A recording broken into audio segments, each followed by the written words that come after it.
The wait is over. My interview with Matt Huband with OBX Realty Group is today. My name is Wes Estes. I'm a local real estate agent with RE/MAX Commonwealth. I had the good fortune of talking with Matt Huband with OBX Realty Group. We are going to go over some great topics today, like market trends. Sit back and enjoy. All right, Matt, I want to thank you again for taking the time out of your busy schedule to do an interview with me today. I'm very excited about this because I sent out a teaser. I don't know if you saw that, but I sent out a teaser on social media, and I got a lot of positive responses from that. Also shot it out there to my network and sphere of influence. A lot of people, they love the Outer Banks. I mean, I know a lot of people here in Virginia take their vacation time there. So we're going to have a pretty good audience once we get everything out there. So, Matt, you've been in the business 19 years, and I already went over that. You're in the top 7% in the Outer Banks, which I think is terrific. I got 7 questions that I want to ask you. The first one I have, Matt, is what is the actual current state of the real estate market in the Outer Banks? So, I know how it is here, but what is it like there now? Yeah, I mean, and market's definitely changed over the last couple of years, from the COVID, from when we had a normal real estate market, I would say, to getting energized just like it has all over the country in the last 3 years. We saw explosive growth in the last 3 years where properties were doubling in value. And now in the beginning of 2023, with interest rates starting to creep up and where they are today, around that 7.5%, getting close to that 8% range, we have noticed a tremendous slowdown in the amount of activity that we've had this year. We had a lot of carryover from 2022 in the first half of the year, which kept prices inflated, at all-time high and inventory at an all-time low.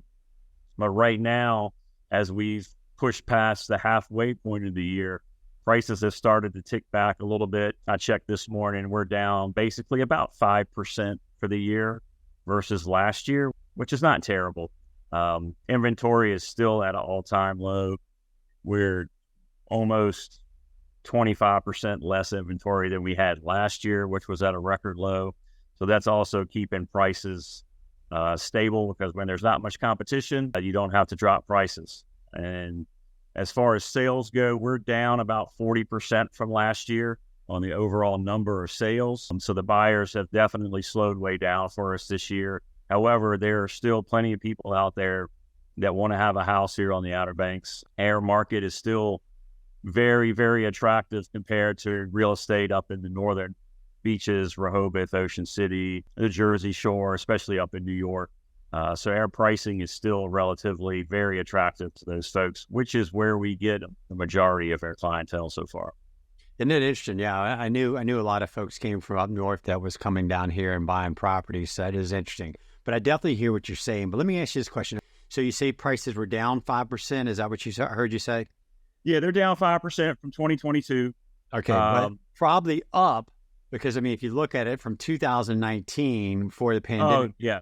Yeah, so it's also... Yeah, that's just a very minuscule drop from the stratosphere that we've been at.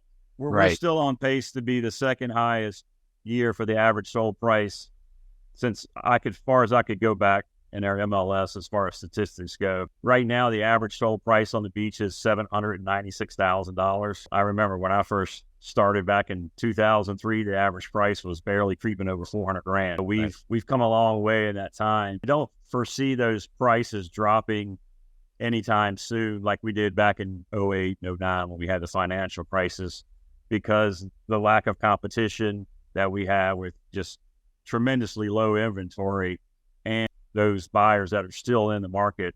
Our average days on market is still extremely low at 49. So it's not taking long to sell a house. Now, we're not getting 10 offers like we were last year or the year before in the first weekend, but we're still under the 60-day limit from putting a house on the market, to get it on, under contract. Sometimes I have to explain to folks because they'll say, well, the values drop. Well, the values might have gone up 25% and they dropped 5%, but they're still up 20% from where they were in 2019. It's all, all relative there. That's really good stuff. Leads in kind of my second question. Is there one area to buy in the Outer Banks that might be better than others? I know you got different little portions along the island there. Yep. Talk to me a little bit about that. Yeah, I mean, as far as one area versus the other, I tell my clients this all the time. You could pitch a tent out in the middle of the woods, no matter where you're on this beach, and somebody's going to rent it 16 to 20 weeks a year. So buying a house down here, as most people do, they want to rent it out, get the investment income. It doesn't matter where you buy, from the four-wheel drive area all the way to Hatteras. What you do find is pricing is going to be different. The Corolla Southern Shores Duck area is going to be more expensive than anywhere else on the Outer Banks, with the Hatteras Island area being at the lower end of the price point for where we're going to be. What I consider the sweet spot for buying down here is if you're looking to buy, again, not just a second home, but an investment property, is you're looking for a home with 5 or 6 bedrooms, pool, hot tub, game room, something that's within 1 to 2 blocks from the beach. That is the sweet spot for buying rental property, investment property down here, because you can get a multifamily that has the amenities that everybody's looking for. And of course, everybody wants to get as close to the beach as possible in their price range. Right. And when the rental amounts, how are they established? I know we hadn't talked about that. I know it's based on bedrooms and baths and stuff like that. Talk to me a little bit about that, or what can you shed some light on that? Yeah, so the management companies price the rental rates based on the occupancy of the house, however many people they can sleep. Then it starts from the oceanfront, and then it works its way back.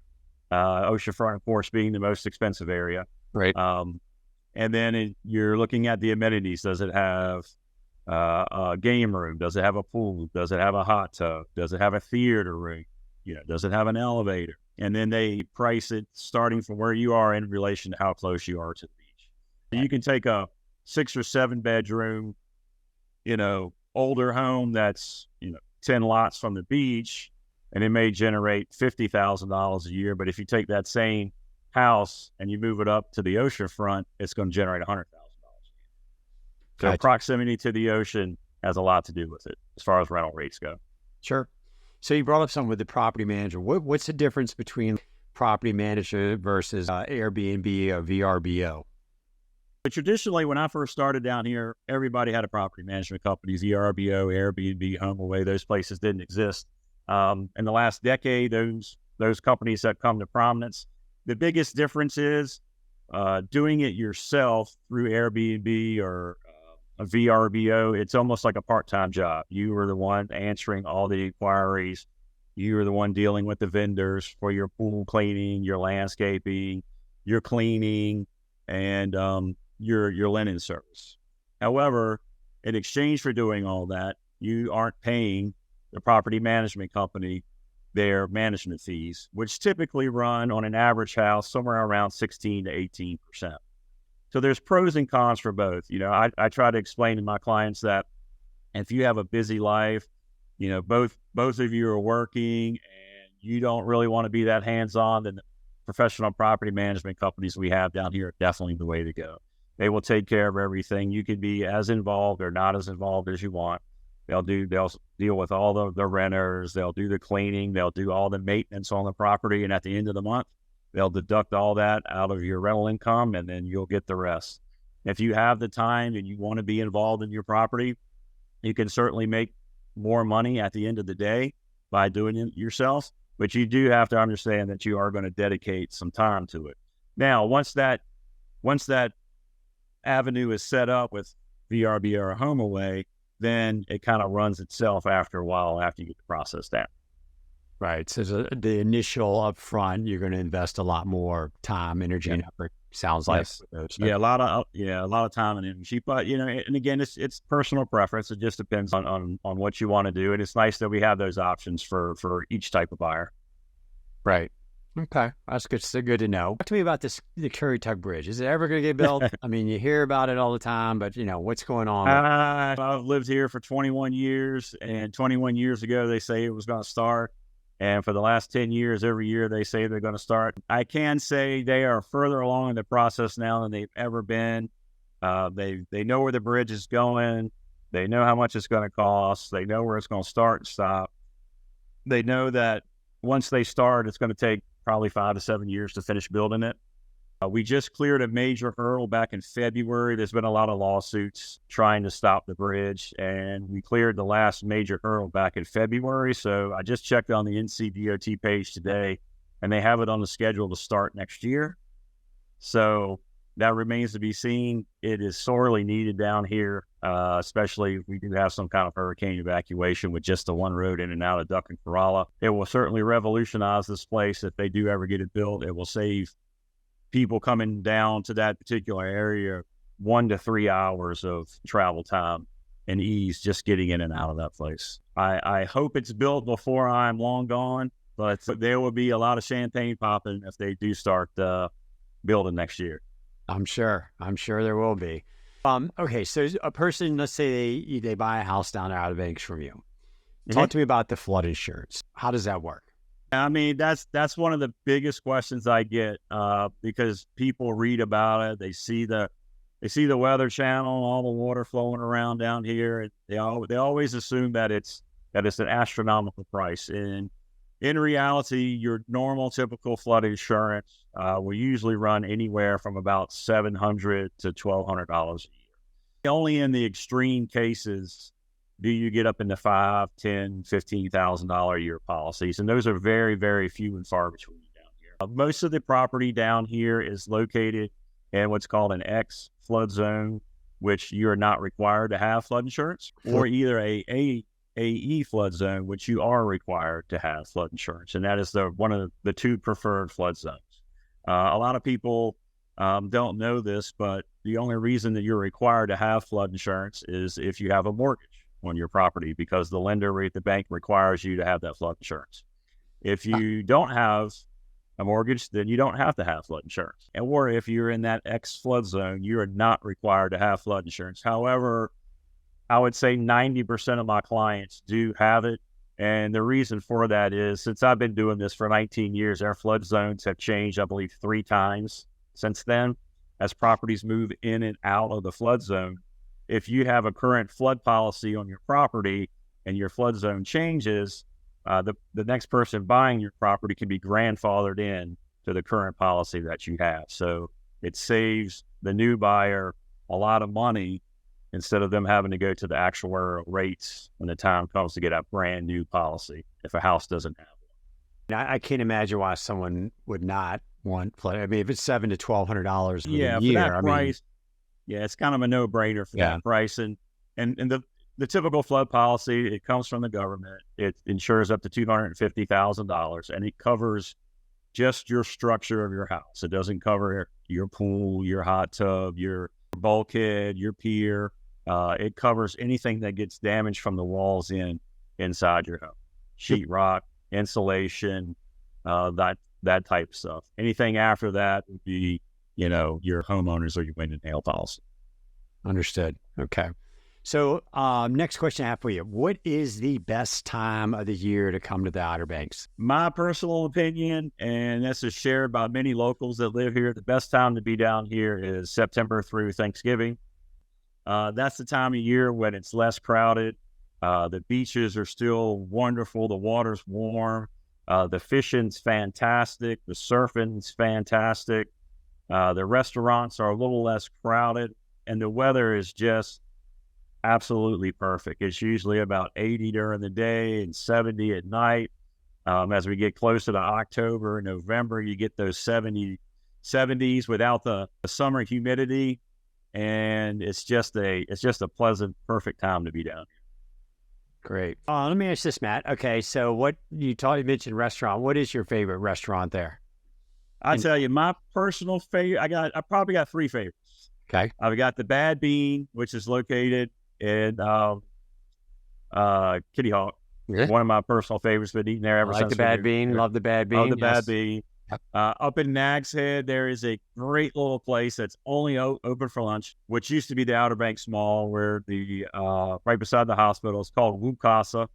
They opened up a couple years ago. They're only open for lunch. Awesome Mexican food, not your typical chain restaurant type stuff. Fresh, local, a lot of fish used. It's a great restaurant. And then the one we've probably eaten at more than anywhere down here has been the Kill Grill. That's probably been me and my wife's favorite place to go eat for a long time. And that's on the beach road in Philadelphia.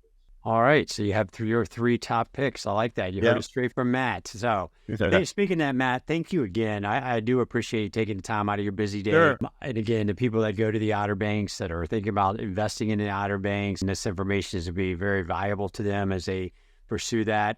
Matt, how would someone get a hold of you? What's the best way to get a hold of you?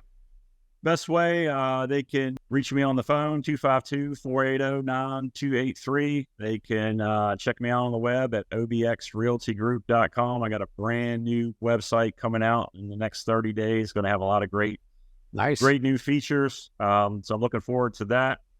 Or you can always email me at matt@obxrealtygroup.com.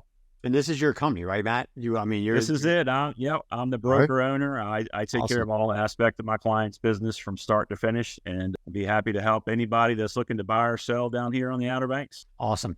Well, if you do reach out to Matt, let him know you watched this interview. And if you have any questions or anything, by all means, reach out to Matt, or you can reach out to me. I can put you in contact with Matt. Again, Matt, I thank you for taking the time to do this interview. Enjoy the rest of your summer. And it kind of sounds like that the prime season for you will be like September to October, November, enjoying the beach. Yes, it's coming up. I can't wait. Well, thanks again, Matt. I appreciate it. All right. Thank you, Wes.